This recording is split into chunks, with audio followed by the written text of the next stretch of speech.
This video is a continuation of the previous video about hundreds of thousands of gasifiers for third world countries and finding a partner. The link to the video is in the description below.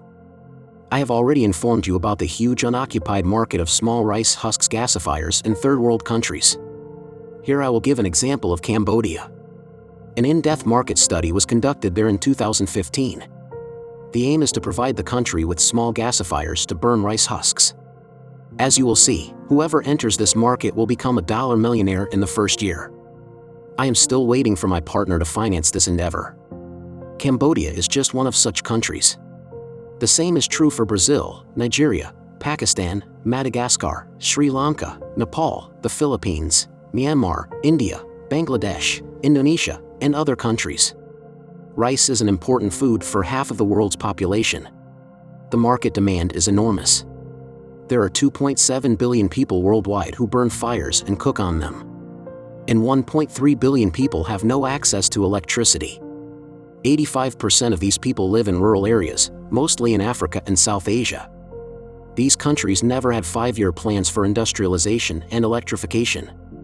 There is no electrical network outside the capitals or large cities. There was no and will never be electricity. So, the local population uses gasoline generators and pumps to irrigate their fields. Now we will consider the need for small rice husks gasifiers in Cambodia alone. The country is home to 15 million people in an area of 181,000 square kilometers. It produced about 9.3 million tons of raw rice in 2014 alone. As of 2010, there were 24048 rice mills in Cambodia with a total annual production of 4.96 million tons of rice.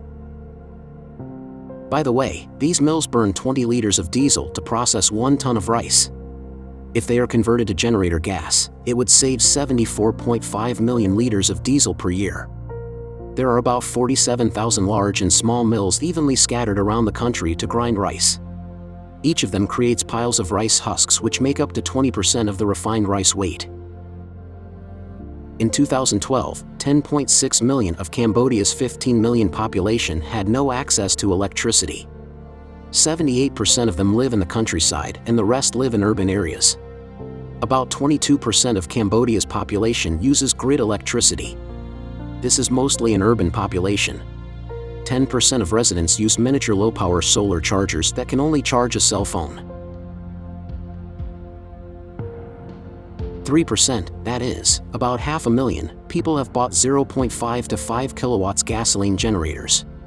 Today's geopolitical wars have led to a shortage of gasoline and soaring gasoline prices. By the way, access to gasoline is a problem in third world countries. To get it you have to stand in day-long queues at rare gas stations. This is the usual situation there. The rest of Cambodia's inhabitants live by the light of day. Cambodia's capital Phnom Penh is home to 10% of the country's population, which consumes 85% of its electricity. 92% of electricity is produced by cogeneration plants which burn imported fuel oil. Another 3% of electricity is produced by hydropower and coal. 1.5% comes from renewable energy sources. That is, less than 1% of electricity is produced by burning a small amount of huge piles of biomass. Villagers use gasoline generators that burn liquid fuel. I used Google to find out the price of a liter of gasoline in Cambodia. Today it is $1.58. It's even higher if you add overhead to this figure. You still have to drive quite far and often stand in a queue for gasoline. A 5 kilowatts gasoline generator consumes 2.3 liters of gasoline per hour. That comes out to $3.63 per hour. At the same time, 5 kilowatts could be substituted for 9 kilograms of rice husk plus the relevant small and cheap gasifier. Piles of such husks rise like mountains above trees all over the country, so this fuel is free. Electricity consumption in Cambodia is projected to increase by 5.2% per year until 2035. This need should be somehow covered. Cambodia now buys electricity from neighboring states, Laos, Thailand, and Vietnam. There are about 47,000 rice mills in every region throwing out tons of rice husks a day. Let me name a few of them to give you an example. Golden Rice grinds 15 tons of rice per hour. Sihanoukville 13 tons per hour. Vinh Chong 12 tons per hour. Angkor 10 tons per hour, Kandal 10 tons per hour, Battambang 30 tons per hour. These are the large mills. There are also tens of thousands of small ones. Rice mills work 300 days a year full-time with days off. About 4 kilograms of rice husks replaces a liter of liquid fuel for gasoline generators if they are fed from small rice husks gasifiers.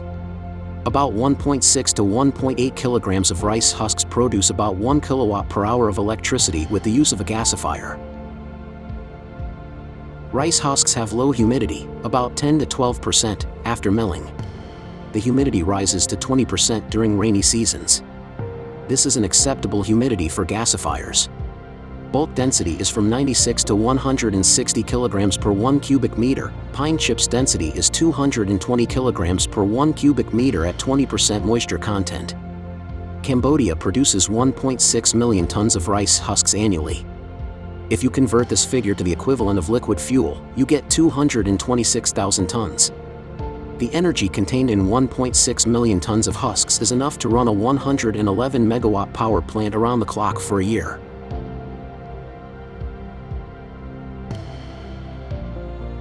Each of Cambodia's regions grows and processes rice. Rice husks piles are evenly distributed throughout the country, and people have access to them near their villages. The bulk weight of half the weight of pine chips makes fuel delivery for small gasifiers convenient. Rice husks are garbage and free. About 500,000 people in Cambodian villages use gasoline generators to charge their cell phones and portable lanterns, plug-in fans, etc.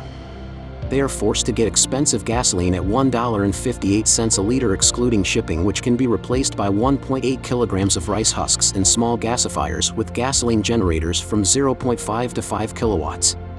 The remaining 10 million are still living by candlelight and have not yet bought themselves electricity generators with small rice husks gasifiers. The situation is the same in other rice-producing countries like Brazil, Nigeria, Pakistan, Madagascar, Sri Lanka, Nepal, the Philippines, Myanmar, India, Bangladesh, and Indonesia. I made similar videos about them. I want to show the capacity of the market for small gasifiers, which I hope to bring there. Economic estimates are as follows. A miniature rice husks gasifier will cost $300. Its lifespan is 5 years or more with daily use. A 5 kilowatts generator consumes 2.3 liters of gasoline per hour. The gasoline price is $1.58 per liter. So, the generator consumes $3.63 per hour. Spending time and money to buy and deliver gasoline from a gas station to a gasifier in a remote village is not taken into account. The gasifier pays for itself in 83 hours of work.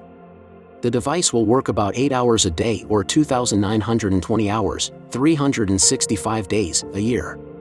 2,837 hours will bring benefits. So, it is possible to save $10,300 on gasoline given that it will not rise in price. I plan to sell only 33 units a day for $300 in one country alone. It makes 10,000 devices a year. $3 million for 1 year. I will do all the marketing and promotion myself. If you are with me on the way and are willing to invest and work 50/50ths, my WhatsApp is under the video. See you later.